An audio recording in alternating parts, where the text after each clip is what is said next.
পবিত্র কালামে রহমানির সূরাতুল মুমিনুন এর প্রথম আয়াতে পাকে আল্লাহ সুবহানাহু ওয়া তাআলা ইরশাদ করছেন, বিসমিল্লাহির রহমানির রহিম, কদ আফলাহাল মুমিনুন। আল্লাহ বলছেন, যারা আমার উপর এবং আমার হাবিবের উপর ঈমান এনেছো, তোমরা সকলে সফল হয়ে গেছো।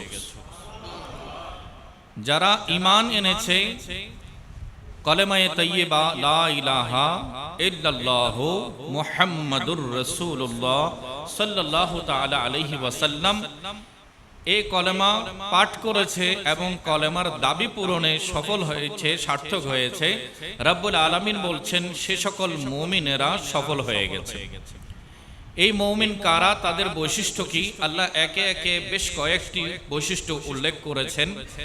প্রথম বৈশিষ্ট্য বলেছেন, আল্লাযীনা হুম ফি সালাতিহিম খাশিউন। সেসব মুমিনেরাই সফল হয়েছে যারা তাদের নামাজে বিনয়ী হয়েছে, যারা তাদের নামাজের মধ্যে নিষ্ঠাপূর্ণ অবস্থায় রয়েছে। সবাই বলি আলহামদুলিল্লাহ। নামাজের মধ্যে বিনয়ী হওয়া, ইখলাসের সাথে, আন্তরিকতার সাথে নামাজ আদায় করা, এটা মুমিনের জন্য জরুরি বিষয়। নামাজের মধ্যে যদি খুশু খুদু না থাকে, একাগ্রতা যদি না থাকে, তখন সেটা শুধুমাত্র এক পর্ব থেকে অপর পর্বে যাওয়া, এক রুকন থেকে অপর রুকনে যাওয়া হবে, কিন্তু আল্লাহর দরবারে কবুল হওয়ার মতো উপযুক্ত গুণ সম্পন্ন কোয়ালিটিফুল ইবাদত হবে না।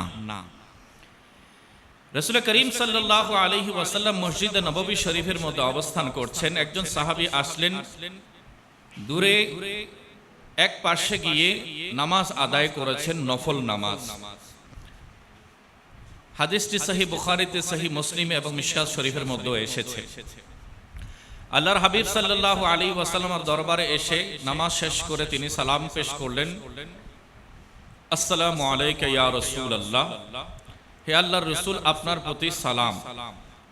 তখন আল্লাহর হাবিব তাকে বললেন, কুম ফাসাল্লি ফাইন্নাকা লাম তুসাল্লি, তুমি দণ্ডায়মান হও, নামাজ পড়ো, তুমি নামাজ পড়োনি। অথচ রাসূলের সামনে তিনি 2 রাকাত নফল নামাজ আদায় করেছেন। তিনি গেলেন, আল্লাহর হাবিব সাল্লাল্লাহু আলাইহি ওয়াসাল্লাম নির্দেশ পালন করে নামাজ আদায় করলেন। আবার এসে পুনরায় সালাম পেশ করলেন, আসসালাতু ওয়াসসালামু আলাইকা সাইয়্যিদি ইয়া রাসূলুল্লাহ। আল্লাহর হাবিব সাল্লাল্লাহু আলাইহি ওয়াসাল্লাম আবারও বললেন, কুম, দাঁড়াও, ফাসাল্লি, নামাজ পড়ো, ফাইন্নাকা লাম তুসাল্লি, তুমি নামাজ পড়োনি। সে আবার গিয়েছে, নামাজ পড়লো, আবার এসে সালাম দিল। তৃতীয়বার যখন হয়ে গেল, তখন আল্লাহর রাসূলকে বললেন, হুজুর, আমি এভাবেই নামাজ পড়ি, এর থেকে ভালোভাবে নামাজ পড়ার পদ্ধতি আমার কাছে জানা নাই। তখন আল্লাহর রাসূল সাল্লাল্লাহু আলাইহি ওয়াসাল্লামকে সাহাবী আরজ করলেন, হুজুর, আমাকে শিখিয়ে দিন কিভাবে পড়লে নামাজ হবে, কিভাবে পড়লে নামাজ হবে, আমাকে সেটা আপনি শিখিয়ে দিন, তালিম দিন, আমি সেভাবে নামাজ আদায় করব।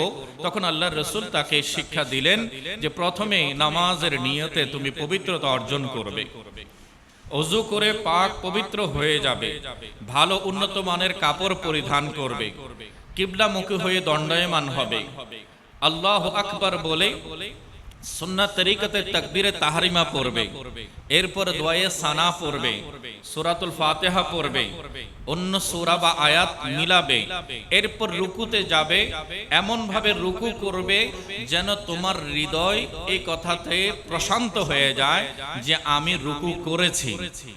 এরপর রুকু থেকে সোজা হয়ে কওমা করবে, দাঁড়াবে এমন ভাবে যে তোমার স্থিরতা তোমার হৃদয়ে এটা নিশ্চিত করে দেবে যে আমার দণ্ডায়মানটা ঠিকভাবে হয়েছে। এরপরে তুমি সাজদায় যাবে, সেখানে সাজদায় গিয়ে ধীরস্থির ভাবে তাসবিহগুলো আদায় করবে, এমন ভাবে সাজদা করবে যেন তোমার হৃদয় এটা মেনে নেয় যে তুমি সাজদা পরিপূর্ণ আহকাম মোতাবেক আদায় করেছো। এভাবে করে পরিপূর্ণ নামাজ পদ্ধতি আমার প্যারা রাসূল তাকে শিক্ষা দিলেন এবং জানিয়ে দিলেন, তড়িঘড়ি করে নামাজ পড়লে নামাজ হয় না। নিজের খেয়াল খুশি মতো নামাজের রোকনগুলো পালন করলে নামাজ হয় না। নামাজ হওয়ার জন্য নামাজের একটা গুরুত্বপূর্ণ কোয়ালিটি থাকতে হবে, বৈশিষ্ট্য থাকতে হবে। কবুল হওয়ার পর্যায়ে পৌঁছার জন্য নামাজকে সেভাবে ইতমিনানে কলব, হৃদয়ের প্রশান্তি, একাগ্রতা, খুশু খুদুর সাথে একেবারে মন লাগিয়ে, মন হাজির রেখে নামাজ পড়তে হবে। তবে ওই বান্দার নামাজ আল্লাহর দরবারে কবুল হবে। অনেক বান্দার আপত্তি থাকে, অভিযোগ থাকে যে আমি চেষ্টা করি নামাজে মন লাগিয়ে পড়ার জন্য, কিন্তু তারপর আমি পারি না। এটা শয়তানি ওয়াসওয়াসা বা প্রতারণা কিনা প্রবঞ্চনা কিনা আমার বুঝে আসে না। আমি নামাজে দাঁড়ালে দুনিয়াবি বিভিন্ন কথাবার্তা আমার নামাজের ভেতরে চলে আসে, মনে পড়ে যায়। আমি কেরাত পড়তে গেলে ভুল করি, 2 রাকাত পড়লাম নাকি 1 রাকাত করলাম, বৈঠক গিয়ে দ্বন্দ্বের মধ্যে পড়ে যায়। এভাবে করে 3য় রাকাতে বসে গেলাম নাকি 4 রাকাত শেষ করে আমি বসলাম, এটা নিয়েও আমার নিজের কাছে আমার দ্বন্দ্ব তৈরি হয়। এমত অবস্থায় আমি কিভাবে মন লাগিয়ে নামাজ পড়ব, সেটার কোনো সমাধান আছে কি? অবশ্যই ইসলামের শরীয়তে যথাযথভাবে আমাদেরকে সেটার একটা গাইডলাইন দেওয়া হয়েছে। সবাই বলি আলহামদুলিল্লাহ। সম্মানিত হাজরিন, আমরা প্রথমে খেয়াল করব আমাদের শরীরে যেমন 2টো জিনিস আছে, একটা শরীর আর একটা রূহ। একটা শরীর আর একটা রূহ, এই দুইয়ের সমষ্টিতে একজন মানুষ। অনুরূপ নামাজের মধ্যে 2টা বিষয়, একটা নামাজের বডি আছে, বডি অফ সালাত, স্ট্রাকচার অফ সালাত, আরেকটা হচ্ছে সোল অফ সালাত, নামাজের রূহ। একটা হচ্ছে নামাজের শরীর আর একটা হচ্ছে নামাজের রূহ। এই দুটো যখন পরিপূর্ণ হবে না, ততক্ষণ বান্দা নামাজের মধ্যে তার মন স্থির করতে পারবে না। নামাজ কিভাবে পড়তে হবে, তাকবীরে তাহরিমা থেকে সালাম পর্যন্ত প্রতিটি আহকাম পালন করার জন্য আমাদেরকে মনে রাখতে হবে according to Sunnah of the prophet Muhammad সাল্লাল্লাহু আলাইহি ওয়াসাল্লাম। আমরা নামাজ পড়ব, তবে প্রত্যেকটা হুকুম পালন করব নবীর সুন্নাহ মোতাবেক।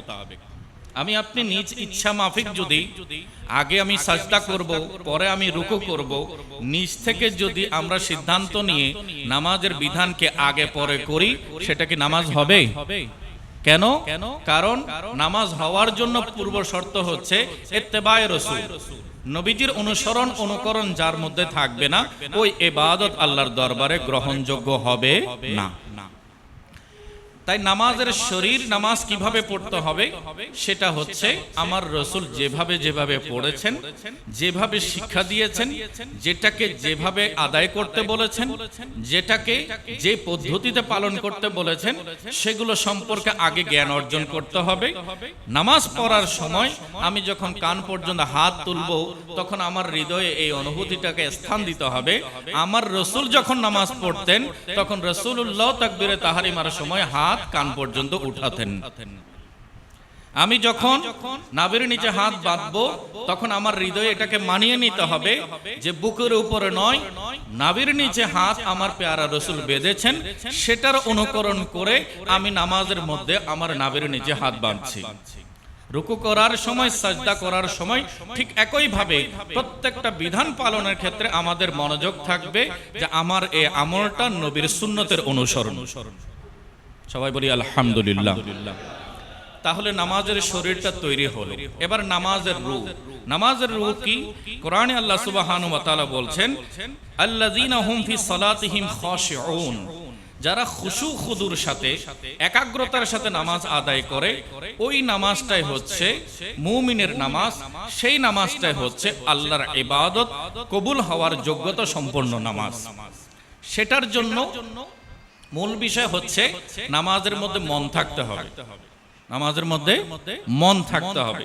তো সেটা আমরা কিভাবে তৈরি করব? প্রথমে আমি অনেকগুলো তথ্য আপনাদের সামনে এখানে শেয়ার করতে পারি, যেহেতু আমরা বিবিধ মাসাইল নিয়ে আলোচনা করব, তাই দীর্ঘ আলোচনার দিকে আমি যাচ্ছি না। আমরা যদি ফর্মুলা তৈরি করি, তাহলে প্রায় 18 থেকে 19টা পরামর্শ দেয়া যাবে নামাজে মন স্থির রাখার জন্য। তবে আমি চাইবো আমরা কম সময়ের মধ্যে এমন কিছু আমল করব, যে আমলের কারণে আমাকে 19টি পদ্ধতির দিকে যেতে হবে না। কম এলমের মধ্যে আমার কাজটা ফলপ্রসূ হবে, ইফেক্টিভ হবে, আমার নামাজটা নামাজ হবে।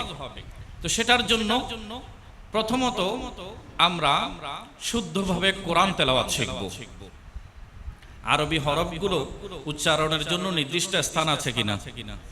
আছে, যেগুলোকে মাখারিজুল হুরুফ বলা হয়। আরবি হরফ সমূহের মাখরাজ বলা হয়। 17টি স্থান থেকে আরবি 29টি হরফ উচ্চারিত হয়।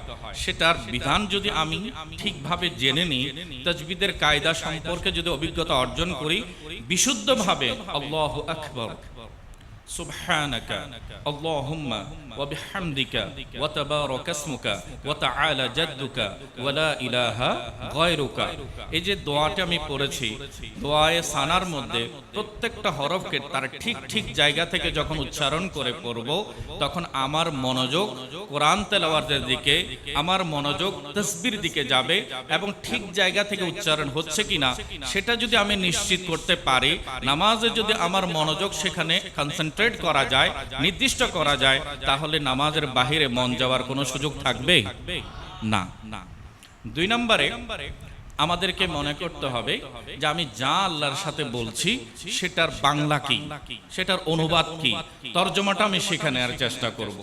আমরা অনেকে নামাজ পড়তে পড়তে 30 বছর, 40, 60, 70 বছর হয়ে গেছে, কিন্তু সূরা ফাতিহার মধ্যে 7 আয়াতে আল্লাহর সাথে বান্দা কি কথা বলে সেটা বান্দার হৃদয় জানে না।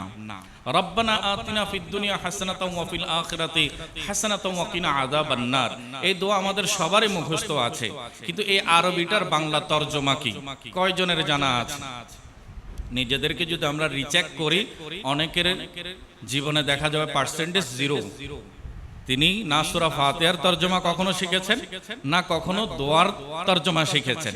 এখন একজন বান্দা যদি আল্লাহু আকবার বলার সাথে সাথে এটা ওনার অন্তরে অনুভব করেন যে আল্লাহ সবচেয়ে বড়, আল্লাহ সবচেয়ে বড়, আল্লাহু আকবার, এই তরজমাটা খেয়াল করার সাথে সাথে একদিকে শুদ্ধভাবে উচ্চারণ করছেন, অপরদিকে যা বলছেন সেটার অনুবাদটা হৃদয়ে অনুভব করছেন।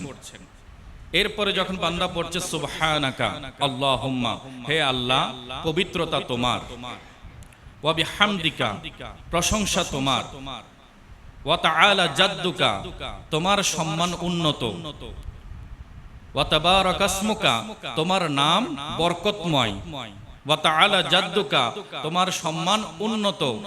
এরপর বলছে ওয়া লা ইলাহা গায়রুকা, আল্লাহ তুমি ছাড়া কোনো মাবুদ নাই। আগো বান্দা এই সুবহানাকা পড়েছে, এখন বান্দা তরজমা জানার পরে পড়বে। 2 পড়ার মধ্যে পার্থক্য হবে কিনা? 2 পড়ার মধ্যে পার্থক্য হবে। আগে পড়েছে গতানুগতিক ধারায়, এখন বান্দা বুঝে বুঝে পড়ছে, এখন বান্দা বুঝে বুঝে পড়ছে। ঠিক তেমনি আমরা সূরা ফাতিহা শুরু করার আগে আউযু বিল্লাহি মিনাশ শাইতানির রাজিম এটার তরজমা কি, বিসমিল্লাহির রহমানির রহিম এটার তরজমা কি, সূরা ফাতিহা শরীফের 7 আয়াতের তরজমা কি, আমিন শব্দের তরজমা কি, এভাবে করে যদি আমরা 11টা সূরার তরজমা শিখে নিই, যেগুলো নামাজের মধ্যে আমাদের পড়তে হয়। বেশি পুরা কোরআনের তরজমা শিখতে বলবো না, নামাজে মনোযোগের জন্য যে 11টি সূরা আমরা মুখস্থ করেছি ছোটবেলা মাকতব থেকে শুরু করে এখন জীবনের এই পর্যায়ে পর্যন্ত, ওই 11 সূরার তরজমা সঠিক উচ্চারণ যদি বান্দা শিখে নেয় এবং প্রত্যেকটা আহকাম পালন করার ক্ষেত্রে তাকবীরে তাহরিমার পরে দোয়ায়ে সানা, রুকুতে যাওয়ার পরে সুবহান রাব্বিয়াল আযীম তাসবিহ আমরা পড়ি না, এই তাসবির তরজমা কি যদি আমরা শিখে নিই, সুবহানা রাব্বিয়াল আযীম আমার মহান রবের পবিত্রতা। এরপরে সাজদায় গেলাম সুবহানা রাব্বিয়াল আলা আমার সর্বোন্নত রবের পবিত্রতা ঘোষণা করছি। তাহলে এই কথাগুলো যখন বান্দা মনে খেয়াল করবে আর একদিকে মুখ দিয়ে উচ্চারণ করবে, তখন বান্দার হৃদয় নামাজের বাইরে যাওয়ার কোনো সুযোগ আছে? নাই। দেখেন, আমি নামাজের ভেতরে নামাজ নিয়ে গবেষণায় যদি যুক্ত হয়ে যায়, তখন দুনিয়াবি কোনো কথা, দুনিয়াবি কোনো লেনদেনের বিষয় আমার নামাজের মধ্যে এসে আমাকে ডিস্টার্ব করতে পারবে না। 3 নম্বরে পরামর্শ হচ্ছে বান্দা মনে করবে এই নামাজ আমার জীবনের শেষ নামাজ। আল্লাহ যদি তৌফিক দেন আমি 2 রাকাতের নিয়ত করেছি, কিন্তু শেষ সালাম পর্যন্ত নামাজের জিন্দা থাকবো, এটার কোনো গ্যারান্টি আছে? এমন অনেক মুসল্লি আছেন, গত বছরও শবে বরাতের আগে আগে আমার আপন চাচা মাগরিবের নামাজে শরীক হয়েছেন জামাতে। প্রথম রাকাত ইমামের সাথে পড়েছেন, দ্বিতীয় রাকাতের সাজদা থেকে আর উঠতে পারেন নাই। ওখানেই আল্লাহ কবুল করে নিয়েছেন। ইন্না লিল্লাহি ওয়া ইন্না ইলাইহি রাজিউন। বলছিলাম উনিও তো ইমামের পেছনে নিয়ত করেছেন কয় রাকাতের? 3 রাকাতের, কিন্তু আল্লাহ সুযোগ দিয়েছেন কয় রাকাতের? 1 রাকাতের। বাকি কথা হচ্ছে আমরাও চাই যেন আল্লাহর ইবাদতে থাকা অবস্থায় আল্লাহ আমাদেরকে কবুল করে নেন। এমন মত, এটা তো ভাগ্যের ব্যাপার, সৌভাগ্যের বিষয় যে বান্দা আল্লাহর ইবাদতে থাকতে থাকতে আল্লাহর দিকে রওনা হয়ে যায়। বলছিলাম যে বান্দা যদি মনে করেন যে আমার এই নামাজ হচ্ছে জীবনের শেষ নামাজ, যার জন্য শেষ কথাটা নিশ্চিত হয়ে যায়, যার হৃদয় মেনে নেয় যে আমার এরপর আর নামাজ পড়ার সুযোগ থাকবে না, ওই বান্দার নামাজে মনোযোগ সাধারণ নামাজের চেয়ে কম হবে নাকি বেশি হবে? আমরা জানি অনেক কারাদণ্ডপ্রাপ্ত আসামিকে বলা হয় যে কি খাবে, তোমার শেষ ইচ্ছা কি, জিজ্ঞাসা করা হয় এবং তাকে কোরআন দেয়া হয়, তাসবিহ দেয়া হয়, মাসাল্লা দেয়া হয়, ভালো খাবার ব্যবস্থা করা হয়। তখন ওই বান্দা যে নামাজ পড়বে ওই নামাজের মধ্যে তার মনোযোগ সাধারণ জীবনের চেয়ে কম হবে নাকি বেশি হবে? কারণ সে জানে যে আগামীকালের ফজর পর্যন্ত আমার হায়াত নাই, আমার আবার নামাজে দ্বিতীয়বার দণ্ডায়মান হওয়ার সুযোগ নাই। এই যে অনেক অপরাধ জীবনে আমি করেছি, কিন্তু শেষ মুহূর্তে এসে যখন আল্লাহর দরবারে দাঁড়ানোর একটা সুযোগ পেয়ে গেছি, এই সুযোগটা কেউ মিস করতে চাইবে না। সে বড় মহব্বতের সাথে, আন্তরিকতার সাথে নামাজ পড়বে। তো একজন নামাজি যদি সবসময় এটা মনে করে যে আল্লাহর ফয়সালা কখন মালাকুল মওত আসে আমি জানি না, হয়তো এই নামাজই আমার জীবনের শেষ নামাজ হয়ে যেতে পারে। হয়তো আজকের রাতের চোখ বন্ধ করে ঘুমিয়ে যাওয়া, এই ঘুমটা আমার চোখ মেলবে হয়তো কবরের ভেতরে। অনেক বান্দা ঘুমের ভেতরেও মৃত্যু হয় কিনা? হয়। তিনি সকালবেলা আবার জাগ্রত হতে পারবেন কিনা এটা আগে থেকে বলে দেওয়ার কোনো সুযোগ নাই। তাই আমরা এই 3টা ফর্মুলা মাথায় রাখবো। নামাজ পড়বো নবীর সুন্নাহ মোতাবেক, আর নামাজ পড়ার ক্ষেত্রে শুদ্ধভাবে কোরআন তেলাওয়াত শিখে নেব। যখন তাসবিহ পড়বো, তাকবীর বলবো, কেরাত করব, তখন শুদ্ধ জায়গা থেকে আমরা ঠিক জায়গা থেকে যখন উচ্চারণ করব, তখন আমাদের নামাজের বাহিরে মনোযোগ থাকবে না, মনোযোগ নামাজের ভেতরেই থাকবে ইনশাআল্লাহ। আর নামাজের তরজমা, ট্রান্সলেশন অফ সালাত, নামাজের অনুবাদটা আমরা শিখে নেব। নামাজের মধ্যে তাকবীর আছে, তাহমিদ আছে, নামাজের মধ্যে দোয়া আছে, নামাজের মধ্যে কেরাত আছে। শেষ বৈঠকে বসে আত্তাহিয়াতু পড়ছি, সেখানে আল্লাহর সাথে কি বলছি? দুরূদ শরীফ পড়ছি, দোয়ায়ে মাসুরা পড়ছি, সালাম দিচ্ছি, এরপরে গিয়ে আল্লাহর দরবারে দোয়া করছি। সবগুলোর যদি তরজমা বান্দা শিখে নেয়, তাহলে নামাজ পড়ার সময় এগুলো বারবার মনে যদি সে অনুভব করতে থাকে, একদিকে শুদ্ধভাবে পড়ছে, আর একদিকে তরজমা খেয়াল করছে, আর অপরদিকে বান্দার হৃদয় এটা মেনে নিয়েছে, আল্লাহ তৌফিক দিলে আমি জোহর পরে আসর পড়তে পারবো। যদি এতটুকুতেই আমার বাজেট শেষ হয়ে যায়, হয়তো এই জোহরের নামাজ, এই ফজরের নামাজ, এই মাগরিব বা আসর বা এশারের নামাজ, এটা আমার জীবনের শেষ নামাজ। তখন ইনশাআল্লাহ বান্দার মন নামাজের বাহিরে যাওয়ার কোনো কারণ থাকবে না। আল্লাহ তাআলা আমাদের সবাইকে একাগ্র চিত্তে নামাজ পড়ার তৌফিক দান করুক, আমিন। সৈয়দুশ শাহাদা ইমাম হুসাইন রাদিয়াল্লাহু তাআলা আনহু কারবালার ময়দানে যখন শত্রুপক্ষের আক্রমণের মুখোমুখি, তখনও কি তিনি নামাজ ছেড়েছেন? কেমন নামাজ পড়েছেন? আদু থে জব সর पे तेगे तोले हुसैन सजदे में जाके बोले, आदू थे जब सर पे तेगे तोले हुसैन सजदे में जाके बोले, मदीने वालों गवाह रहना, मदीने वालों गवाह रहना, नमाज मेरी कज़ा नहीं है। বড় করে বলি সুবহানাল্লাহ। শত্রু তরবারে মাথার উপরে তাক করে আছে, বৃষ্টির মতো বর্ষা তীর নিক্ষেপ করছে, তারপর ইমামে আলে মাকাম ওই ছুরির ছায়ার নিচে আল্লাহর দরবারে সাজদায় লুটে আছেন, সাজদায় পড়ে আছেন, এবং সেই অবস্থায় বলছে, হে মদিনাবাসীরা সাক্ষী থেকো, এত বড় মুসিবতের সময়ও হোসেনের নামাজ কাজা হয় নাই। তাই আজকের প্রোগ্রাম এবং নামাজের গুরুত্বপূর্ণ মাসাইলের এই বিষয়টা এতই বেশি প্রাসঙ্গিক, কারণ যারা হুসাইনি হবে তারা নামাজি হবে, যারা হুসাইনি হবে তারা নামাজি হবে, যারা হুসাইনি হবে তাদের মন নামাজের বাহিরে নয়, নামাজের ভিতরে থাকবে। আল্লাহ তাআলা আমাদেরকে আমল করার তৌফিক দান করুক, আমিন। দৈনিক 5 ওয়াক্ত নামাজ আদায় করা ফরজ। আল্লাহ সুবহানাহু ওয়া তাআলা পবিত্র কোরআনে ইরশাদ করেছেন, বিসমিল্লাহির রহমানির রহিম, ইন্নাস সালাতা কানাত আলাল মুমিনিনা কিতাবাম মাওকুতা।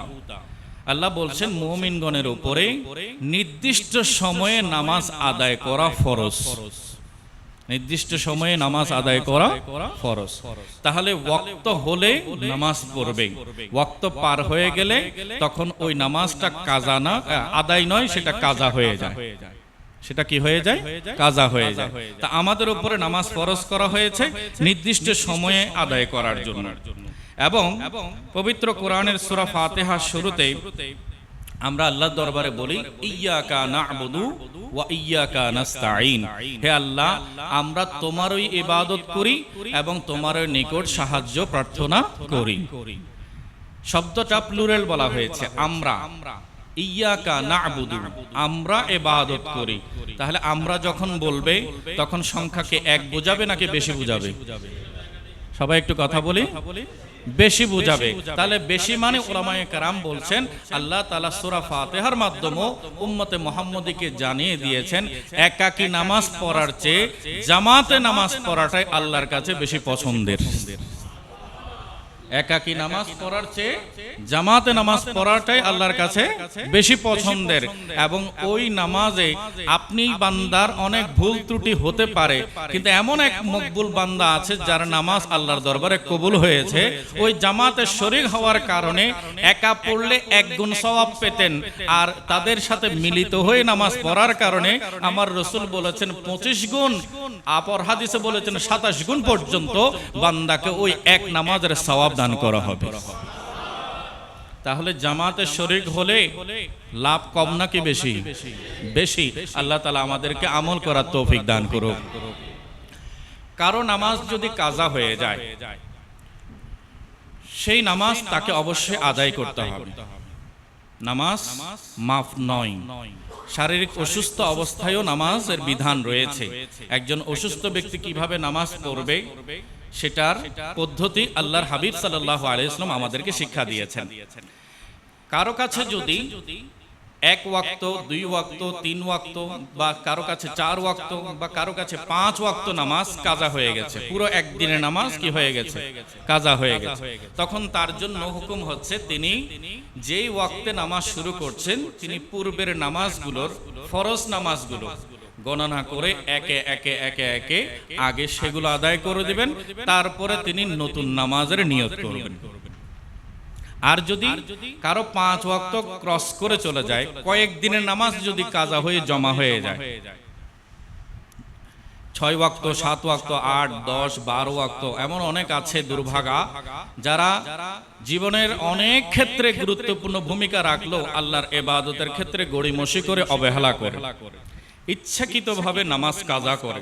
হাদিস শরীফে তাদের জন্য বড় আযাবের কথা বলেছেন আল্লাহর পেয়ারা রাসূল বলেছেন, যারা নামাজ পড়ে না তাদের হায়াত কমিয়ে দেওয়া হয়, যারা নামাজ পড়ে না তাদের রিজিক কমিয়ে দেওয়া হয়, যারা নামাজ পড়ে না তাদের চেহারার নূর ছিনিয়ে নেওয়া হয়, যারা নামাজ পড়ে না তাদের আয়ের বরকত কমিয়ে দেওয়া হয়, যারা নামাজ পড়ে না তাদের ঘরের সুখ শান্তি চলে যায়, আর যারা নামাজ পড়ে না কবরে দেওয়ার পরে সাথে সাথে সেখানে আল্লাহর আযাবের বিভিন্ন হাইওয়ান, বিভিন্ন পশু জন্তুরা তাকে আক্রমণ করার জন্য ছুটে আসে। একটু বড় করে বলি নাউজুবিল্লাহ। নামাজের ব্যাপারে খুব সতর্ক করা হয়েছে। আল্লাহর হাবিব সাল্লাল্লাহু আলাইহি ওয়াসাল্লাম ইন্তেকালের পূর্ব মুহূর্ত আসসালাত আসসালাত বলে আওয়াজ দিয়েছেন, উম্মতে মুহাম্মাদীকে জানিয়েছেন যে তোমাদের জন্য আল্লাহর দেয়া মেরাজ নিয়ে এসেছি। বড় মহাব্বতের ইবাদত। আল্লাহর হাবিব বলছেন কুররাতু আইনি ফিস সালাত, যখন আমার উম্মতকে নামাজের কাতারে আমি দেখি তখন আমি রাসূলের চোখ ঠান্ডা হয়ে যায়, আমি খুশি হয়ে যাই যে আমার উম্মতের উপরে আমি ভরসা করেছি। আল্লাহ তো দিয়েছিলেন 50 ওয়াক্ত নামাজ, বারংবার গিয়ে হযরত মূসা আলাইহিস সালাম মাঝখানে ওসিলা হয়েছেন। আল্লাহর দরবারে 9 বার গিয়ে 5 কমিয়ে 45 ওয়াক্ত কমিয়ে এনেছি। আর আল্লাহ ওয়াদা দিয়েছেন একটা নেক আমল করলে উম্মতকে আমি 10টা নেকি দান করব। আপনার উম্মত আদায় করবে 5 ওয়াক্ত, কিন্তু আমি আল্লাহ পরিপূর্ণ 50 ওয়াক্ত নামাজের সওয়াব দান করব। এই সুযোগটা আমাদেরকে দিয়ে গেছেন, আমাদের উপরে আস্থা রেখেছেন, ভরসা রেখেছেন যে উম্মত 50 ওয়াক্ত পারবে না, আল্লাহ মেহেরবানি করে কমিয়ে দিয়েছেন। তবে আমি রাসূল এটা আশা করি যে আমার উম্মত 5 ওয়াক্ত নামাজের অবশ্যই হেফাজত করবে। এখন আমরা একটু নিজেদেরকে রিচেক করব, আমরা নবীর ভরসার উপরে আছে কিনা। আমরা নবীজি আমাদের উপরে যে আস্থা রেখেছেন সে আস্থার সাথে কতটুকু আমানতদারিতা দেখাতে পেরেছি। যদি আমাদের মধ্যে কোনো মাইনাস থাকে, কোনো গ্যাপ থাকে, আজকের মজলিসে আমরা আল্লাহর দরবারে তওবা করে নিই এবং মনে মনে এই দৃঢ় সংকল্প করে নিই রব্বুল আলামিন আগামী ওয়াক্ত থেকে যেন নামাজ আমাদের কাজা না হয়। আল্লাহ আমাদেরকে পরিপূর্ণ 5 ওয়াক্ত নামাজ ঠিক সময়ে আদায় করার তৌফিক দান করুক, আমিন। নামাজের নিয়ত করা এটা একটা ফরজ বিধান। এই নিয়ত করতে গিয়ে অনেক মুসল্লি দেখা যায় আরবিতে নিয়ত করতে গিয়ে উনি বলতে বলতে নাওয়াইতু আন উসাল্লি লিল্লাহি তাআলা রাকাতাই সালাতিল ফজর, এই জায়গার মধ্যে মুখ দিয়ে ওনার ফজরের জায়গায় যোহরি এসে গেছে, সালাতুল ফজরের জায়গায় সালাতুল যোহরি বলেছেন। এমন অনেকের ভুলে হয়ে যায় না, আল্লাহু আকবার বলে নিয়ত বেঁধে ফেলেছেন।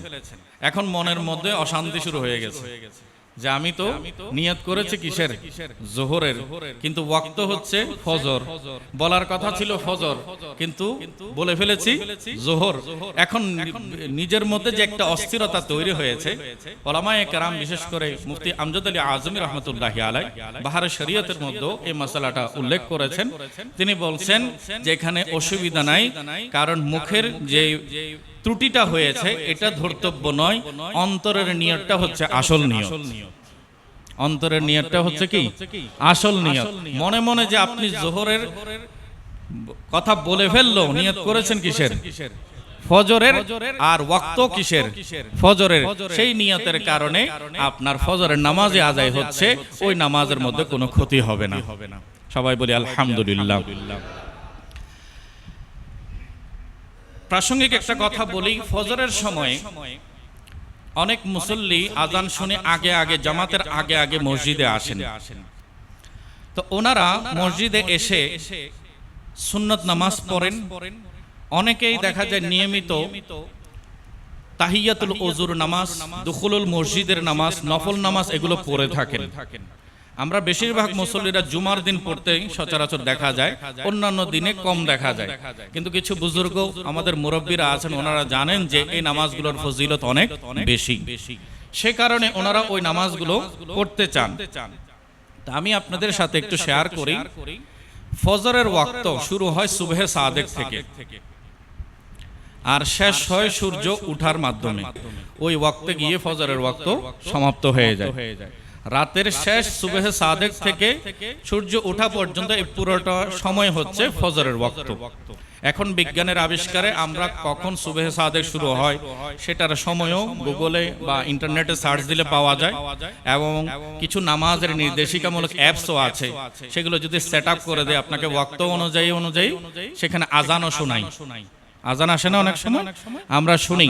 এটা হচ্ছে ওই নামাজের ওয়াক্ত হয়েছে, এটার একটা নোটিফিকেশন দেয়, রিমাইন্ডার, অ্যালার্মিং করে। তো এগুলো ব্যবহার করা ভালো, কারণ এটা যখন বান্দা শুনে তখন বান্দা তার কর্মব্যস্ততা কমিয়ে আল্লাহর দিকে রওনা হওয়ার জন্য, ইবাদতের জন্য প্রস্তুতি গ্রহণ করে। সবাই বলি আলহামদুলিল্লাহ। ফজরের ওয়াক্তে ফরজ 2 রাকাত, সুন্নাত 2 রাকাত। নবী করিম সাল্লাল্লাহু আলাইহি ওয়াসাল্লামের হাদিস, ফজরের 2 রাকাত এত বেশি গুরুত্বপূর্ণ, এত ফজিলতওয়ালা আমল। আল্লাহ রাসূল বলছেন আসমান এবং জমিনের মাঝখানে যে বিশাল খালি জায়গা আছে, এই পুরো জায়গা সমপরিমাণ নেকি যারা 2 রাকাত ফজরের সুন্নাত নামাজ আদায় করে আল্লাহ তাদের আমলনামায় নসিব করে।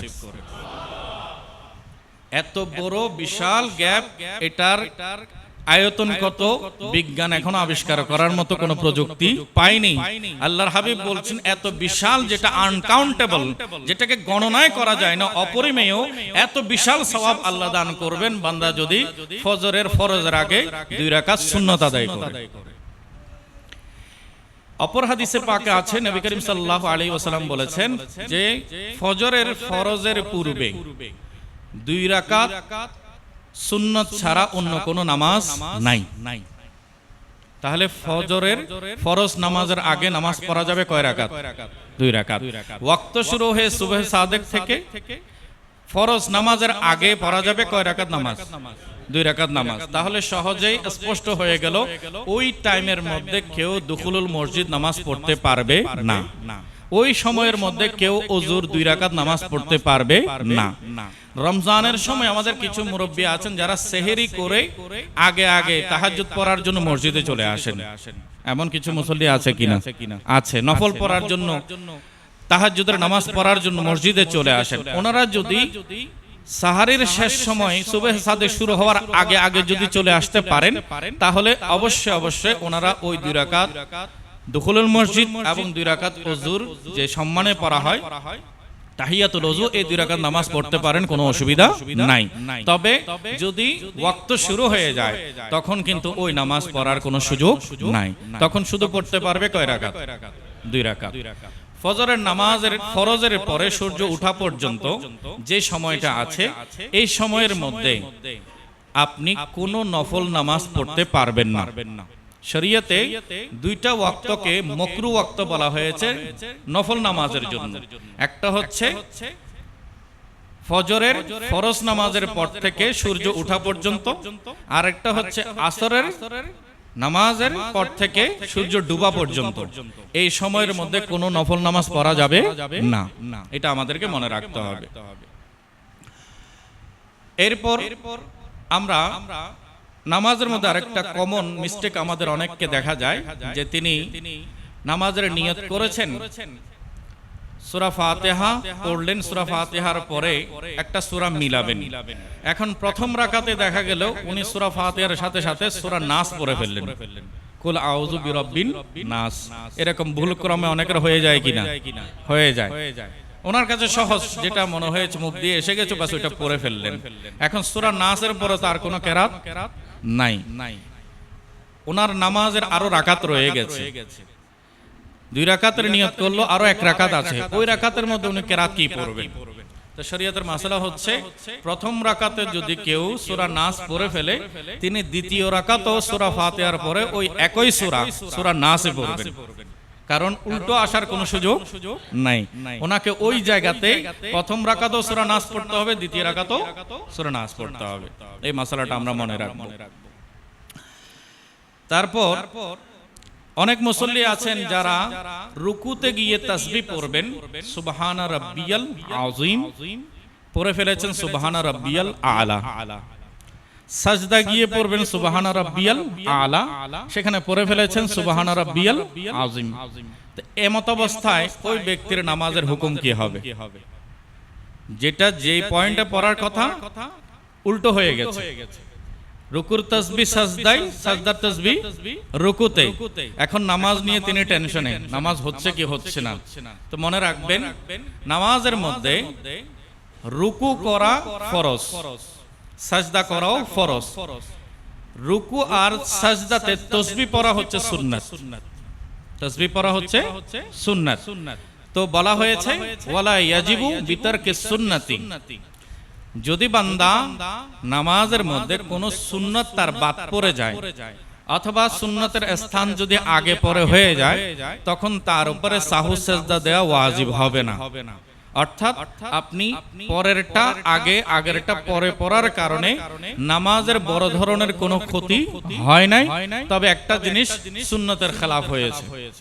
নবী করিম সাল্লাল্লাহু আলাইহি ওয়াসাল্লাম রুকুর ক্ষেত্রে পড়েছেন সুবহানা রাব্বিয়াল আযীম, আমরাও পড়ব কি সুবহানা রাব্বিয়াল আযীম। সাজদার ক্ষেত্রে আল্লাহ রাসূল পড়েছেন সুবহানা রাব্বিয়াল আলা, আমরাও পড়ব কি সুবহানা রাব্বিয়াল আলা। তাই নবীর সুন্নতের আমরা তারতম্য করব না, পার্থক্য করব না। তবে মনে রাখবো কোন কারণে যদি ভুলক্রমে মুখ দিয়ে চলে এসেছে আমি রুকুর জায়গায় সাজদা তাসবিহ পড়েছি আর সাজদার জায়গায় রুকুর তাসবিহ পড়েছি, সেক্ষেত্রে যেন আমরা দ্বন্দ্বে পড়ে না যাই, আমাদের নামাজ হয়ে যাবে। সবাই বলি আলহামদুলিল্লাহ। এবার একা একা যখন আমরা নামাজ আদায় করি তখন একটা মাসালা আমাদেরকে খেয়াল করতে হবে। নামাজ শুরু করার জন্য তাকবীরে তাহরিমা বলা ফরজ। আল্লাহু আকবার, এই আল্লাহু আকবার ধ্বনিটা মুখে উচ্চারণ করা কি ফরজ। একাকী নামাজ পড়লো এমন বেশি আওয়াজে না হলো অন্তত এতটুকু স্বরে আওয়াজে আপনাকে প্রথম তাকবীরটা বলতে হবে, যেটার দ্বারা আপনার কানে নিশ্চিত হয়ে যান যে আপনি তাকবীরে তাহরিমা বলেছেন।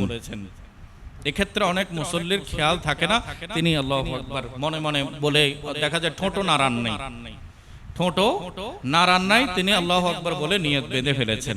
এটা কিন্তু তার নামাজ হবে না, কারণ নামাজে প্রবেশ হবে কিসের মাধ্যমে? তাকবীরে তাহরিমার মাধ্যমে। তো তাকবীরে তাহরিমা আওয়াজ করে বেশি আওয়াজে ইমাম সাহেবগণ ওনারা যেহেতু মুক্তাদিরা ওনাকে অনুসরণ করে, তাই ইমাম বড় আওয়াজে তাকবীর বলবে। মুক্তাদি যখন একাকী নামাজ আদায় করবে তখন তাকে নামাজ পড়তে হবে নিচু স্বরে, আর তিনি তাকবীরে তাহরিমাটা এতটুকু আওয়াজে বলবেন যেন তিনি নিশ্চিত হন যে আমি তাকবীর উচ্চারণ করেছি। এটা নিশ্চিত হওয়াটা ওনার জন্য ফরজ। নামাজে দাঁড়ানোর সঠিক নিয়ম সম্পর্কে কেউ কেউ জানতে চান। তো নামাজের ক্ষেত্রে আমাদের মনে রাখতে হবে সুন্নাহ হচ্ছে পুরুষেরা তাদের দুই পা মধ্যবর্তী স্থানে কমপক্ষে 4 আঙ্গুল পরিমাণ ফাঁকা রাখতে হবে। বেশি পরিমাণের কোনো নির্দিষ্ট বলা হয়নি, এক একজনের শারীরিক গঠন এক এক রকম। তার যতটুকুতে অপর মুসল্লির ক্ষতি না হয়, তার নামাজ পড়তে ব্যাঘাত না হয়, অপরের হকটাও খেয়াল করতে হবে। কাতারে আবার আমি নিজে বড় জায়গা নিয়ে নিলাম, আরেকজনকে জায়গা ছোট করে দিলাম, তার নামাজ পড়তে অসুবিধা হলে তখন এই অসুবিধা সৃষ্টি করার কারণে আমার নিজের নামাজ হবে না। সেই জন্য পরবর্তী মুসল্লিদেরও খেয়াল করতে হবে যতটুকু জায়গা হলে আপনি রুকু সাজদাগুলো বৈঠকটা ঠিকভাবে করতে পারবেন ততটুকু জায়গা নেয়ার অনুমতি আছে। মহিলারা নামাজ পড়ার সময় 2 পা মিলিয়ে দাঁড়াবেন, আর পুরুষেরা 2 পায়ের মধ্যবর্তী স্থানে কমপক্ষে 4 আঙ্গুল পরিমাণ ফাঁকা রাখবেন। এরপরে তিনি নামাজের জন্য কিবলামুখী হয়ে দাঁড়াবেন। তাকবীরে তাহরিমার ক্ষেত্রে অনেকে মাসালা না জানার কারণে দেখা যায় অনেক দিন সম্পর্কে জানা সত্ত্বেও উনি ভুল করেন। তো সেক্ষেত্রে আমাদের কি করতে হবে? তাকবীরে তাহরিমার সুন্নাত নিয়মটা কি? সুন্নাত নিয়ম হচ্ছে আপনার 2 হাতের পেট, তালুর পেট, আঙ্গুলগুলোর পেট, চোখ, চেহারা, পুরা শরীর কিবলামুখী থাকতে হবে। আমরা অনেকে এভাবে করে কোন রকমে এরকম করে হাত দিয়ে নিয়ত করে ফেলি, এটা কিন্তু সুন্নাত নয়। সুন্নাত হচ্ছে আপনার 10 আঙ্গুল স্বাভাবিক অবস্থায় থাকবে, মিলিত থাকবে না, ফাঁকা থাকবে, স্বাভাবিক অবস্থায় থাকবে। কান পর্যন্ত আপনি হাত তুলবেন, কানের লতি স্পর্শ করলেন, কিবলামুখী হয়ে আপনার চোখ, আপনার চেহারা, আপনার শরীর পুরোটাই কোনমুখী থাকবে? কিবলামুখী থাকবে। তারপরে এখান থেকে আল্লাহু আকবার, কান থেকে হাত নামা পর্যন্ত তাকবীরটা চালু থাকবে। অনেকে আল্লাহু আকবার বলে ফেলেছেন, এখন হাতটা নীরব অবস্থায় এসে মিলিত হয়েছে। সুন্নাত হচ্ছে যে বিধানটা আপনি পালন করবেন, আপনাকে কান থেকে হাত বাঁধা পর্যন্ত পুরো সময়টাতে তাকবীর চালু থাকতে হবে। আপনি যদি কেরাত শেষ রুকুতে যাচ্ছেন, রুকুতে পৌঁছা পর্যন্ত আল্লাহু আকবারটা চালু থাকতে হবে, জারি থাকতে হবে। আল্লাহু আকবার বলে আপনি রুকুতে গিয়ে স্থির হবেন। সামি আল্লাহু লিমান হামিদা, উঠার সময় সামিয়া থেকে শুরু করে উঠা শুরু হবে, হামিদাতে গিয়ে একেবারে সোজা হয়ে যাবে। আবার উপর থেকে সাজদা পর্যন্ত যেতে সময় কম লাগে নাকি বেশি লাগে? সময় একটু বেশি লাগে, সেই জন্য আপনাকে তাকবীরটাও বেশি পরিমাণ সময় যাতে ধরে রাখতে পারেন সেরকম নিঃশ্বাস নিয়ে তাকবীর শুরু করতে হবে। আল্লাহু আকবার। আপনি সাজদায় গিয়ে আপনার তাকবীর শেষ হবে। আলা হযরত রাহমাতুল্লাহি আলাইহি একেবারে স্পষ্ট করে বলে দিয়েছেন, এগুলো প্র্যাকটিস করতে হবে, একদিনে এসে যায় না। অনেক আলেমেরও ভুল হয়ে যায় কারণ চর্চার অভাবে। তাই নামাজ পড়া এবং পড়ানো দুজনের দায়িত্ব হচ্ছে নামাজের তাকবীরগুলো যেন ঠিক ঠিক জায়গায় আদায় হয়। প্রাসঙ্গিকভাবে আরেকটা মাসালা বলি যে নামাজের মধ্যে দুইটা ওয়াজিব গুরুত্বপূর্ণ আছে, যে ওয়াজিব যদি লঙ্ঘন হয় আপনার আমার নামাজ হবে না। সেগুলোকে বলা হয় তাদিলে আরকান। তাদিলে আরকান সেটা কি? রুকু থেকে দণ্ডায়মান হওয়া। আমরা রুকুতে গিয়েছি, রুকু থেকে আবার সোজা হয়ে দাঁড়াতে হবে, এটাকে বলা হয় কাউমা। এটাকে বলা হয় কাউমা, রুকু থেকে সোজা হয়ে দাঁড়ানো। আরেকটা হচ্ছে দুই সাজদার মাঝখানে বসা।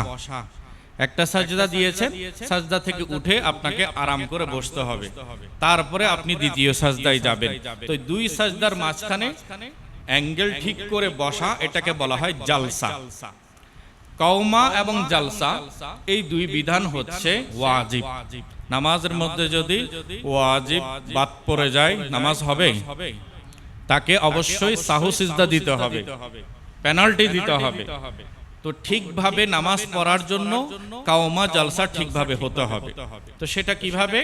আমরা যখন রুকুতে যাব, রুকু থেকে ওঠার সময় সামি আল্লাহু লিমান হামিদা বলে এমন ভাবে দণ্ডায়মান হব, আমাদের চেহারা, আমাদের মাথা, আমাদের শরীর কিবলামুখী হয়ে যাবে এবং আমাদের মেরুদণ্ড সোজা হয়ে যাবে, কোনো বাঁকা থাকবে না। শরীর কোনো যদি ওজর থাকে, কেউ কুঁজো হয়ে গেছেন বা বার্ধক্যে নুয়ে পড়েছেন, তিনি দুর্বলতার কারণে সোজা হয়ে দাঁড়াতে পারছেন না, এটা ভিন্ন বিষয়। যারা সুস্থ আছেন তাদের জন্য সুন্নাহ হচ্ছে এবং কাওমার ওয়াজিব হচ্ছে তাকে মেরুদণ্ড সোজা করে দাঁড়াতে হবে। দুই সাজদার মাঝখানে ওনাকে সোজা হয়ে বসতে হবে। সেক্ষেত্রে উনি ডান পা খাড়া করে দিয়ে বাম পা রেখে সেটার উপরে তার শরীর রেখে তিনি সোজা হয়ে বসবেন এবং সেখানে দোয়া আছে, আল্লাহুম্মা রব্বিগফিরলি রব্বিগফিরলি। আবু দাউদ শরীফের মধ্যে সব মুসল্লির জন্য আসান করে দোয়া বলা হয়েছে যে বান্দা যেন সেখানে দুবার বলে রব্বিগফিরলি রব্বিগফিরলি। আমরা সবাই একটু চেষ্টা করি, রব্বিগফিরলি রব্বিগফিরলি। এই দোয়াটা দুই সাজদার মাঝখানে দুবার বা তিনবার করে আমরা পড়তে পারি, সেটাতে আমাদের জালসাটা পরিপূর্ণ হয়ে যাবে। এরপর আমরা দ্বিতীয় সাজদার দিকে যাব। প্রসঙ্গক্রমে আরেকটা মাসালা হচ্ছে, অনেককে দেখা যায় সে নামাজ পড়েছে, এক সাজদা দিয়ে বেখেয়ালে উঠে গেছে। এখন প্রতি রাকাতে সাজদা কয়টি করে? প্রতি রাকাতে রুকু একটি, সাজদা দুইটি। কেউ যদি সাজদা না করে উঠে যায় তখন তার নামাজের বিধান কি? আলা হযরত রাহমাতুল্লাহি আলাইহি ফাতওয়ায়ে রাজভিয়ার মধ্যে সপ্তম খণ্ডে মাসালাটা খুব স্পষ্ট করেছেন। বলছেন দুটি সাজদা দেয়াই ফরজ। দুই সাজদায় কি ফরজ? ফরজ যদি বাদ পড়ে সেটার জন্য কোনো জরিমানা দিয়ে সেটাকে ঠিক করার কোনো সুযোগ নাই। ওয়াজিব যদি বাদ পড়ে যায় তাহলে সেটার জন্য শেষ বৈঠকে বসে তাশাহুদ করে ডানে সালাম ফিরিয়ে আবার দুইটা যদি সাজদা দেয়া হয়, ওই ওয়াজিবের ক্ষতিপূরণটা পুষিয়ে যাবে। কিন্তু ফরজের ক্ষতিপূরণ পোষানোর কোনো মাধ্যম নাই। সেক্ষেত্রে ওই বান্দা আদব সহকারে ডানে সালাম ফিরিয়ে নামাজ ভঙ্গ করে ফেলবেন, আবার নতুন নিয়ত করে তাকে পুনরায় নামাজ পড়তে হবে। এখানে আর কোনো সুযোগ নাই। দুই সাজদা কোত্থেকে আসলো এটার ইতিহাসও আলা হযরত রাহমাতুল্লাহ আলাইহি সেখানে লিখেছেন। আল্লাহ তাআলা সুবহানাহু ওয়া তাআলা যখন আমাদেরকে সৃষ্টি করেছিলেন তখন আল্লাহ তাআলা জিজ্ঞাসা করেছেন, পবিত্র কোরআনে আল্লাহ ইরশাদ করেছেন, আলাস্তু বিরাব্বিকুম, আমি কি তোমাদের রব নই? তখন ক্বালু বালা, সবাই সমস্বরে বলেছিল হ্যাঁ হ্যাঁ আপনি আমাদের রব। আলহামদুলিল্লাহ, সেদিন আমাদের রূহগুলো আল্লাহর দরবারে স্বীকার করেছিল আমাদের রবকে আল্লাহ। তখন আল্লাহ তাআলা বলেছেন, যদি আমাকে রব হিসেবে মানো তাহলে তোমরা আমাকে সাজদা করো, সাজদা করো। তখন মুমিন বান্দা সবাই সাজদা করলেন, কাফেরেরা দাঁড়িয়েছিল, কাফেরেরা সাজদা করেনি। যখন মাথা উঠালেন তখন দেখলেন যে কাফেরেরা দণ্ডায়মান হয়ে আছে, তারা সাজদা করে নাই। তখন মুমিন হৃদয়ের মুমিন বান্দাদের রূহগুলো আবার সাজদা করেছে। এই দৃশ্যটা আল্লাহর কাছে বেশি খুশির, বেশি আনন্দের হয়েছে। আল্লাহ সুবহানাহু ওয়া তাআলার সাথে সাথে নবী মুস্তাফা সাল্লাল্লাহু আলাইহি সাল্লামকে খুশখবরে দিলেন যে আপনার উম্মতেরা যখন নামাজ পড়বে তখন তারা প্রতি রাকাতে 2টি করে সাজদা আদায় করবে, একটা আল্লাহর হুকুমের সাজদা, আর একটা মুমিন বান্দারা সেই সময় যেহেতু কাফেররা সাজদা করে নাই, আল্লাহ যে তাদেরকে সাজদা করার তৌফিক দিয়েছেন এই খুশিতে শুকরিয়ার সাজদা করেছিলেন।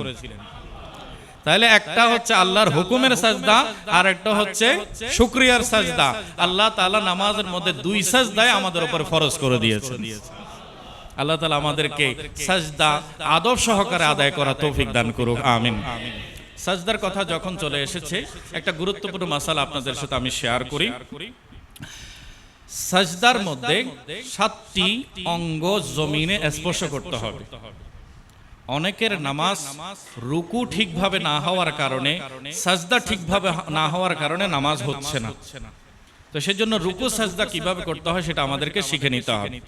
রুকুটা হচ্ছে আপনি উপর থেকে যখন সূরা ফাতিহা সূরা মিলানোর পরে যখন শেষ হয়ে যাবে তখন আল্লাহু আকবার এই তাসবিহ, এই তাকবীর বলে আপনি রুকুতে যাবেন। রুকুতে যাওয়ার সময় মাথা এবং পিঠ সোজা থাকতে হবে, মাথা এবং পিঠ সোজা থাকতে হবে। রুকুতে গিয়ে হাঁটুতে 2 হাতের তালু হাঁটুর উপরে রাখবে। 2 হাতের তালু কিসের উপরে রাখবে? হাঁটুর উপরে রাখবে। আঙ্গুলগুলো ফাঁকা রেখে গোলাকৃতি করে হাঁটুকে শক্ত করে ধরবে, যাতে করে বান্দা নিচে পড়ে না যায়। অনেক সময় দেখা যায় কেউ কেউ এভাবে ধরেন, 4 আঙ্গুল একদিকে, 1 আঙ্গুল একদিকে, এক পাশে, এভাবে করে অনেকেই দেখা যায় রুকুর মধ্যে হাত দিয়ে থাকেন। তিনি টিকে আছেন, রুকু করছেন, কিন্তু এটা সুন্নাত মোতাবেক নয়। নবী করিম সাল্লাল্লাহু আলাইহি ওয়াসাল্লামের সুন্নাত হচ্ছে হাতের তালু থাকবে হাঁটুর উপরে, আর 5 আঙ্গুল দিয়ে ছড়িয়ে ভালো করে আপনার হাঁটুকে ধরতে হবে। তারপরে আপনি পড়া শুরু করবেন, সুবহানা রাব্বিয়াল আযীম, সুবহানা রাব্বিয়াল আযীম, সুবহানা রাব্বিয়াল আযীম। সামি আল্লাহু লিমান হামিদা বলে সোজা হয়ে দাঁড়াতে হবে। চেহারা কিবলামুখী হবে, চোখ কিবলামুখী হবে, মেরুদণ্ড সোজা হবে। এরপরে আমরা যাব সাজদার দিকে। সাজদাতে আল্লাহু আকবার বলে সাজদা পর্যন্ত পৌঁছা, এই যতটুকু সময় লাগে পুরো সময় জুড়ে তাকবীরটা থাকবে, আল্লাহু আকবার। আমরা নামাজের মধ্যে খেয়াল করি আমাদের ইমাম সাহেবগণ অন্যান্য তাকবীরের চেয়ে সাজদার তাকবীর এবং নিচ থেকে উঠার তাকবীর একটু দীর্ঘ করেন কিনা? কেন?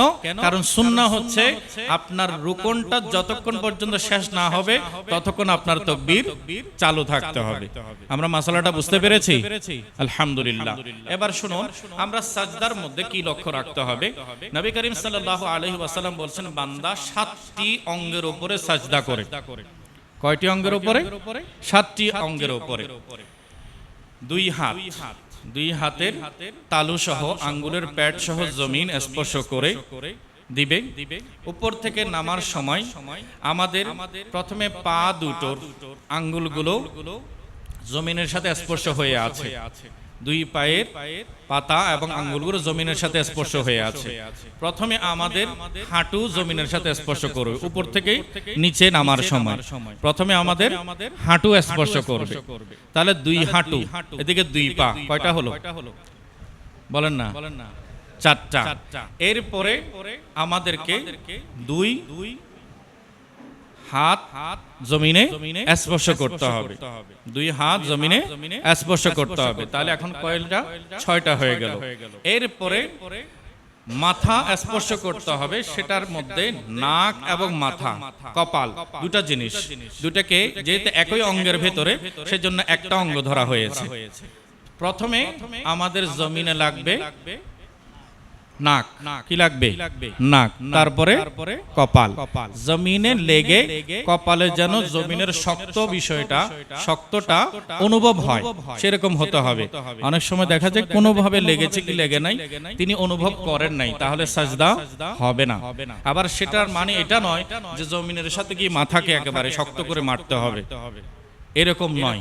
আদবের সাথে নামাজ পড়বো, জমিনের শক্ত এই যে অনুভূতি সেটা যেন আমাদের অনুভব হয়, সেই বিষয়টা আমাদেরকে লক্ষ্য রাখতে হবে। সাজদার ক্ষেত্রে দুই পায়ের আঙ্গুলগুলোর দিকে বেশি সতর্ক থাকতে হবে। নামাজের ফাউন্ডেশন হচ্ছে দুই পা। এখন ওই দুই পায়ের 10টি আঙ্গুল আছে। কয়টি আঙ্গুল? 10টি। এগুলো সহজ কথা, সবাই জানে, তারপর আমি একটু আপনাদেরকে মাতিয়ে রাখলে কথাগুলো পৌঁছাতে সহজ হবে, সেই জন্য ছোট্ট ছোট্ট জানা কথাগুলো আবার রিপিট করি। এই 10 আঙ্গুল সবগুলোর পেট জমিনের সাথে লাগবে, আর অগ্রভাগ সেগুলোর মাথা কেবলামুখী হয়ে থাকবে। আঙ্গুলগুলোর পেট লাগবে জমিনে, আর অগ্রভাগ থাকবে কোন দিকে? কেবলামুখী। তারপর জমিন থেকে যেন কোনো আঙ্গুল উঠে না যায়, সেদিকে আমাদের সতর্ক রাখতে হবে। তো সুন্নাত হচ্ছে 10 আঙ্গুল জমিনের সাথে লাগিয়ে রাখা। সাহাবা একরাম বর্ণনা করেছেন, আমার পেয়ারা রাসূলের 10 আঙ্গুলে জমিনের সাথে লেগে থাকতো। ওয়াজিব হচ্ছে কমপক্ষে 2 আঙ্গুলের 3টি আঙ্গুল জমিনের সাথে লেগে থাকবে। কয়টি করে আঙ্গুল? 3টি 6টি আঙ্গুল জমিনের সাথে লেগে থাকবে। আর ফরজ হচ্ছে কমপক্ষে 2 পায়ের একটি আঙ্গুল অবশ্যই জমিনের সাথে লেগে থাকতে হবে।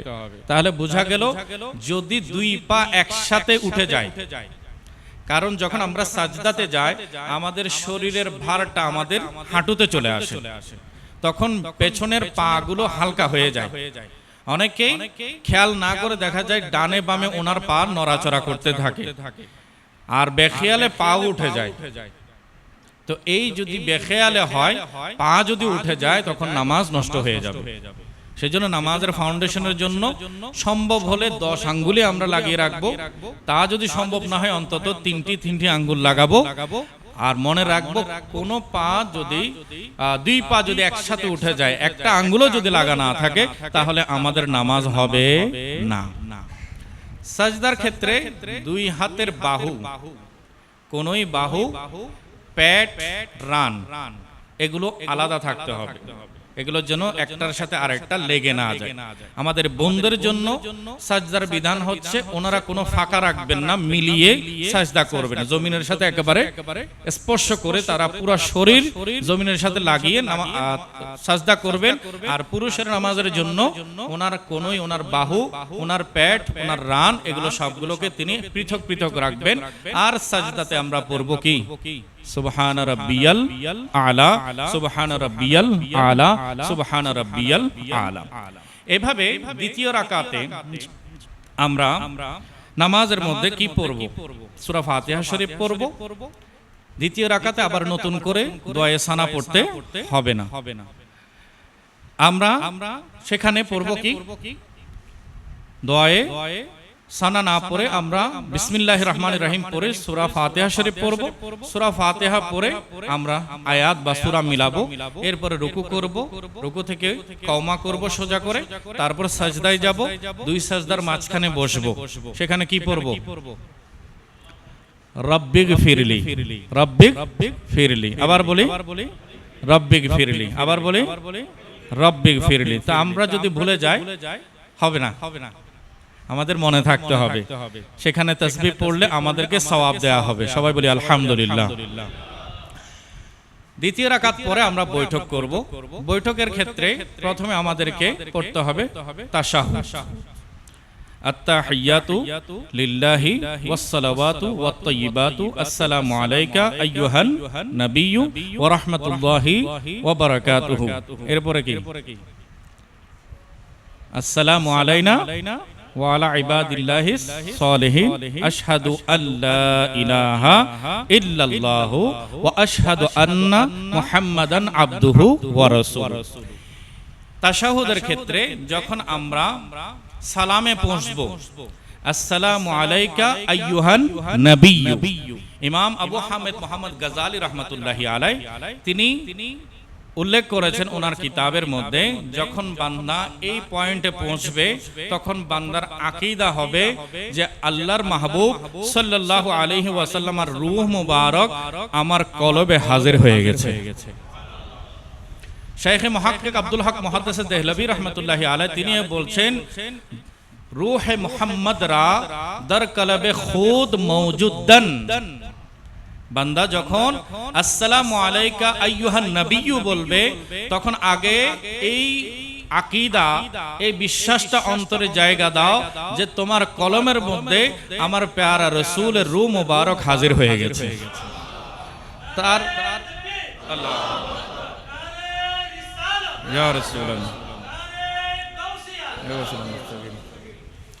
হাজরিন, তারপরে বলো আসসালামু আলাইকা আইয়ুহান নাবিয়্যু ওয়া রাহমাতুল্লাহি ওয়া বারাকাতুহু। সালামের পরে যখন আমরা তাশাহুদ পড়ি সেখানে আশহাদু আল্লা ইলাহা ইল্লাল্লাহ, এখানে একটা সুন্নাহ আমল আছে। যখন আশহাদু আল্লা ইলাহা লা ইলাহা এই অংশ যখন পড়ব তখন আমরা আমাদের বৃদ্ধা আঙ্গুলের সাথে বাকি 3 আঙ্গুলি মধ্যমা, অনামিকা এবং কনিষ্ঠা, এই 3 আঙ্গুলি আর এদিকে বৃদ্ধা, এই 4 আঙ্গুলকে একসাথে ফোল্ডিং করে শাহাদাত আঙ্গুলি যেটাকে তর্জনী বলা হয়, এই আঙ্গুলটাকে লা ইলাহা লা আশহাদু আল লা ইলাহা এই অংশের মধ্যে আমরা তুলব। ইল্লা যখন বলবো তখন ছেড়ে দেব।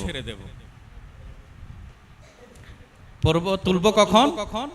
আশহাদু আল লা ইলাহা যখন তুলব তখন আঙ্গুল উপরে থাকবে, যখন ইল্লা বলবো তখন হাত নিচে চলে আসবে, স্বাভাবিক যেভাবে ছিল সেভাবে থাকবে। আলা হযরত রাহমাতুল্লাহি আলাইহি বলেছেন ফওরান সিদা করে, ফওরান সিদা করে, সাথে সাথে দেরি না করে সাথে সাথে কি করবে? সোজা করে ফেলবে। কিন্তু অনেককে দেখা যায় আঙ্গুল তুলেছে, ধরে আছে তো ধরে আছে একেবারে সালাম শেষ পর্যন্ত। আবার অনেকে দেখা যায় এখানে ups and down and down and down এভাবে করে বিভিন্ন রকমের নড়াচড়া করে।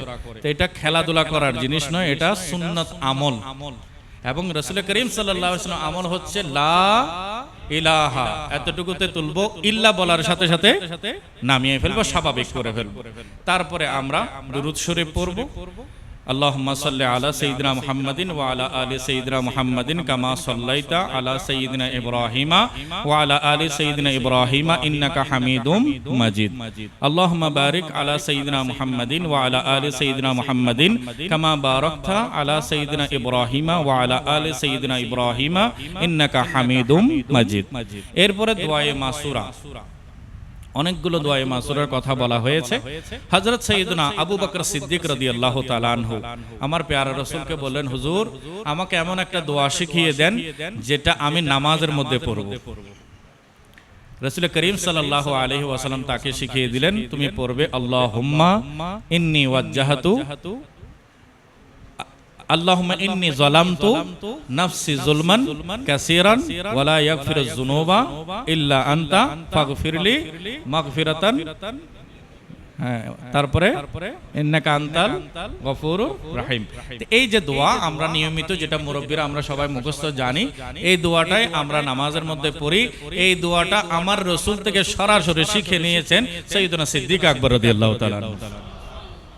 তাই এই দোয়ার মধ্যে অনেক ফজিলত আছে, এই দোয়া আমরা পড়ব। দোয়া যখন শেষ হলো আমরা সালাম দেব, আসসালামু আলাইকুম ওয়া রাহমাতুল্লাহ, আসসালামু আলাইকুম ওয়া রাহমাতুল্লাহ।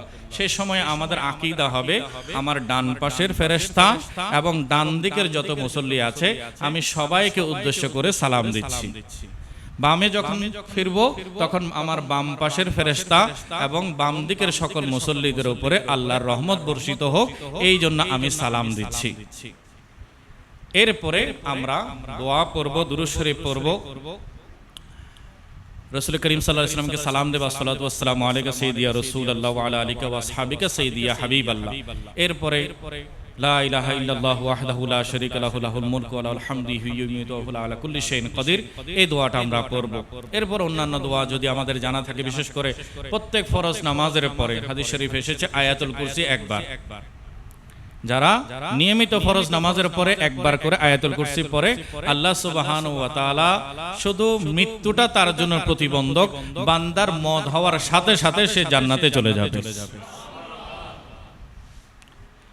এরপর ইস্তেগফার পড়ব আমাদের যাদের জানা আছে। এরপরে আমরা দোয়া করব আল্লাহর দরবারে। ওই দোয়ার মধ্যে আমরা রব্বুল আলামিন কাছে ফরিয়াদ করব, রব্বানা আতিনা ফিদ দুনিয়া হাসানাতাও ওয়া ফিল আখিরাতি হাসানাতাও ওয়া কিনা আযাবান নার।